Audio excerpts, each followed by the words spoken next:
Now jumping back into the action here to go over to part 2 of our weekly game picks. Obviously here in week 11 we already have a winner to start week 11, the Eagles defeating the Commanders just last night. So we're going to get through more of the Sunday games. We went through about half of them yesterday, and now on today's show we're going to get to a couple more here just to see where we stand on these upcoming games, right? Because it will certainly be something to watch as I get it up here for you guys in just a second. There we go. These are the games that we have on here for the remainder of week 11 on Sunday, the games that we didn't get to. Starting off in the top left-hand corner, the Vikings taking on the Tennessee Titans. The Vikings are trying to get on track here with their offense. You know, the Titans, it is a good week to do it because the Titans, realistically, it's hard for them to really put anything together where it's going to be much different for the remainder of the year. So, you know, they've lost the last 4 of their last 5 games, and Minnesota needs to get back to being efficient on offense because the last 2 games haven't been really up to standard, honestly, for them. They've stalled a lot. They've turned the ball over a ton, or more than really the solid team should. And a lot of it, you know, will fall on the shoulders of Sam Darnold, obviously, as the quarterback. So they got to figure that out. And although Tennessee's defense is solid, I still think Minnesota should not really have too much of a problem to go out there and have a better performance than what we saw against the Colts, you know, specifically in the first half, and the Jacksonville Jaguars, where that game was too close for where each of those two teams are in 2024. It shouldn't have been that close. So I'm really looking for the Vikings to go out there and have one of those complete games, you know, kind of like the Packers game without, obviously, the second half comeback, kind of. So one of those games, at least from the offense, where they put up a good amount of points, they start fast again, and then manage it from there. But, you know, it's funny about these two teams because Minnesota has one of the worst passing defenses, you know, saying all of that, but Tennessee is not really too suited to combat that because they're second to last in the NFL in terms of passing offense. So it's not an area where they necessarily will take advantage of because they haven't been great themselves. So yeah, I think if you couldn't tell, obviously I'm going with the Vikings because I think their defense will cause the Titans problems. I think Will Levis will turn the ball over, and it should help them. But really, I'm looking at the offense to come alive again for the Vikings. And moving on to the next game here, we have the Raiders traveling to Miami to take on the Dolphins, obviously. And they have similar records, with the Vikings coming in at 2-4 on a 5-game losing streak, though, while Miami just snapped their 3-game losing streak, and they won a big game over the Rams just last week, and they sit at 3-6.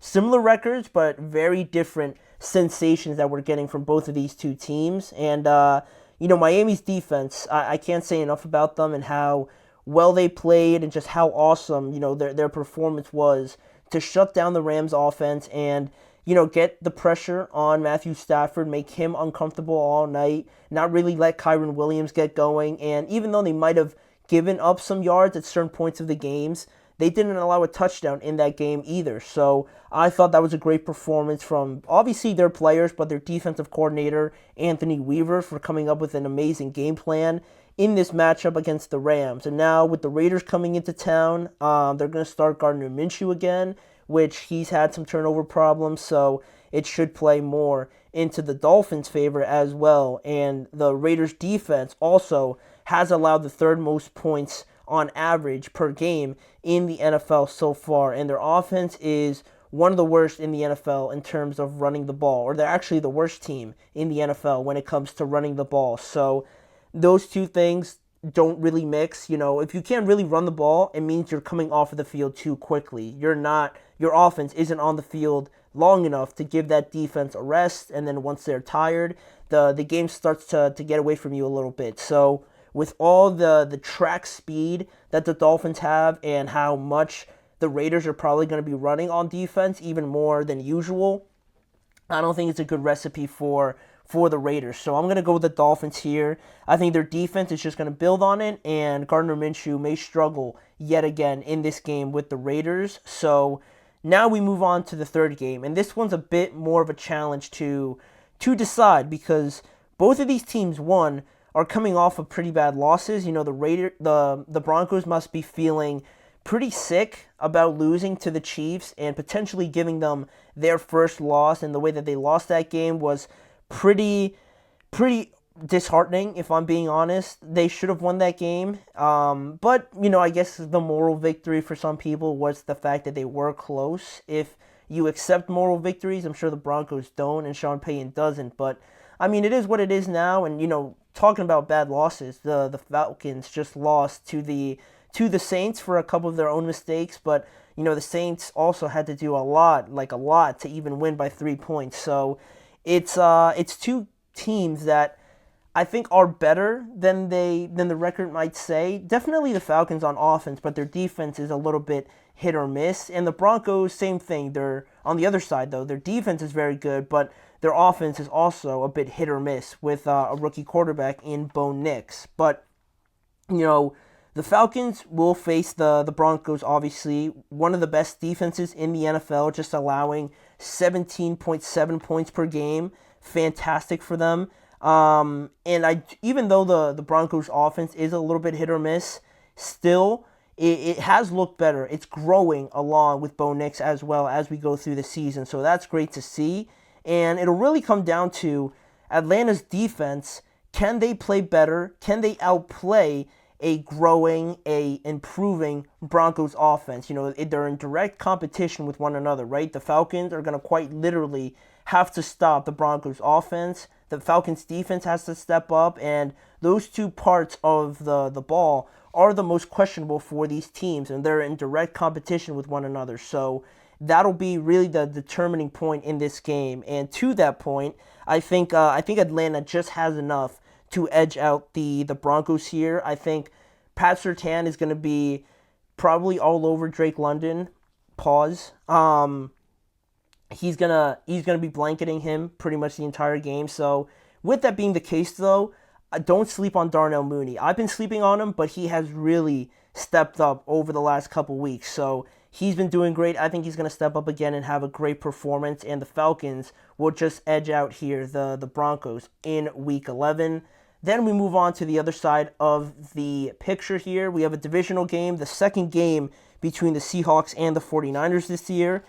Seahawks coming off of their bye week, trying to get things clicking once again after hitting a rough spot before their bye week, and the 49ers come into this game a week after Christian McCaffrey finally makes his season debut down in Tampa, and this will be the first home game that Christian McCaffrey will play in, and it's a huge thing because in his return we mentioned how not only was it just significant, just having him out there. But for Brock Purdy, I think it gives him such an easier read to make out there on a crucial third down or on a crucial point in the game where they've stalled a little bit. Just looking out for McCaffrey as an outlet in the passing game or the running game, I think is huge for Brock, especially not having Brandon Ayuk, obviously, and maybe Juwan and Debo or Kittle aren't necessarily, getting open as frequently. It's always easier to find Christian McCaffrey. So I think that's going to be a huge help for them. And if you guys remember in the first matchup, it was pretty high scoring, and the Seahawks had a chance, but there was some crucial turnovers that they made and crucial, bad decisions that hurt them in this game. So I think now, and even just going forward, I want to see the Seahawks, get away from that and be a lot safer with the football. But I think, Christian McCaffrey, his home debut this year, everyone's going to go crazy, wanting to see him score, wanting to see him do great. So I think it's too good to go against the 49ers. They're looking a little bit more like the 49ers. Ricky Pearsall had a nice game. Juwan Jennings is growing into a great player. So I'm going to go with the 49ers here. I think they start to figure things out, starting with the Seahawks. Then, arguably the biggest game other than probably Pittsburgh and Baltimore. The Chiefs travel to Buffalo to take on the Buffalo Bills. The first overall seed could be wrapped up with how this game turns out, and I'm being serious.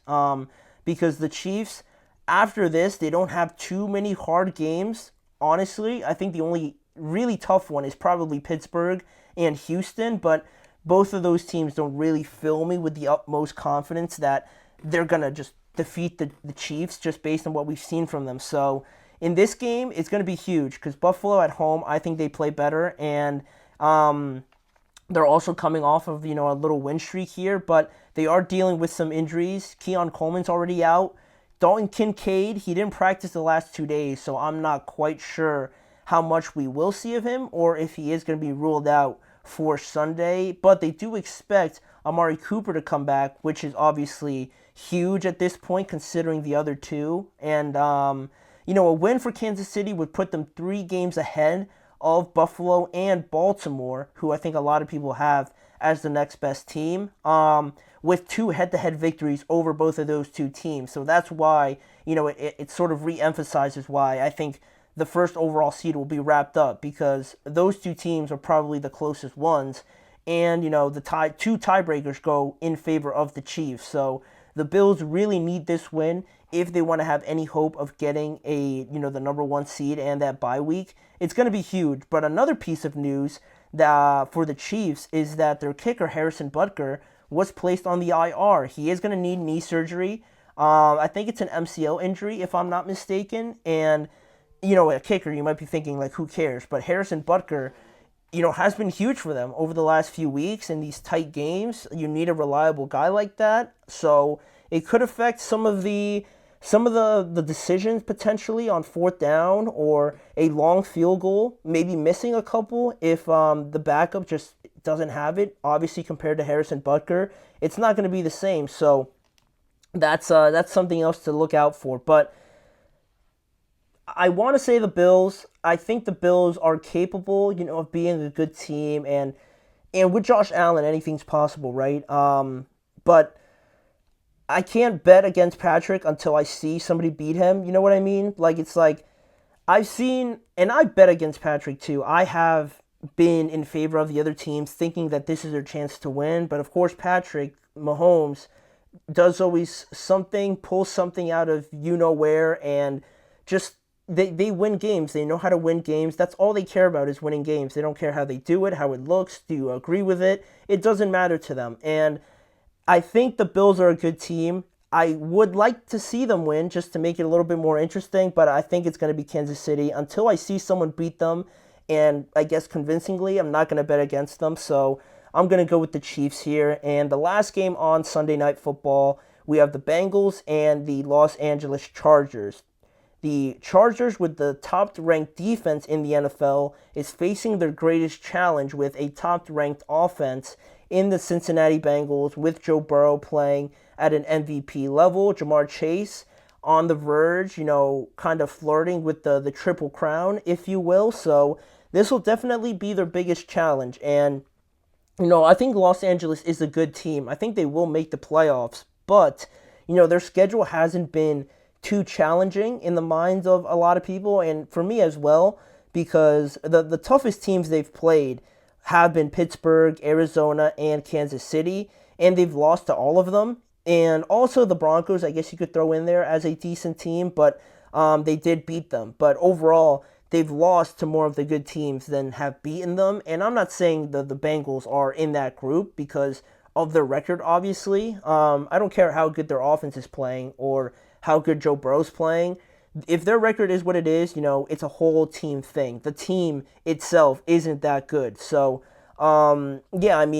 it's definitely going to be their biggest test. They're at home, so they should be a little bit more favored. But it is huge just because both of these 2 teams are competing for a final playoff spot. So it'll be, a win would mean that it helps your case out a lot more, but also directly affects negatively the other team that's trying to sneak into the playoffs. So this game is huge, but because I feel like the urgency is more in the favor of the Bengals, I'm going to go with them. I just feel like they could outscore the Chargers, quite honestly. So I'm going to go with them. They definitely need it a lot more. So I think the Bills will win this game. And that's all the games we have here in Week 11. There's going to be a lot of entertaining games. I'm sure a lot of high scoring, close games, high stake games that we have here in Week 11. So make sure to check out as many games as you can. I assure you guys, you're not going to want to miss a lot of this action that we're going to have over the weekend. But we do have a couple more topics to get to. We're going to continue to talk about Deion Sanders. We mentioned him yesterday